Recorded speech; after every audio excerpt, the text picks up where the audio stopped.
Дундгой аймгийн эсэг даргын санаачлагаар зохион байгуулагдж байгаа асуудал шийдвэрлэлийн өдрөлөг тус суманд зохион байгуулагдаж дуслаа.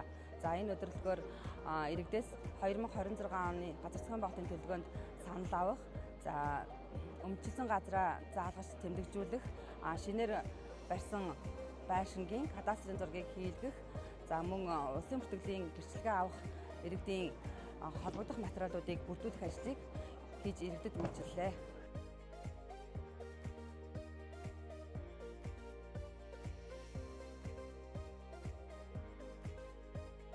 Эсэг даргын иргэдтэй хийх уулзалт одоо 15 сумаас одоо 14 сум эрдэнэ сум дээр өнөөдөр амжилттай ажиллаж дуслаа.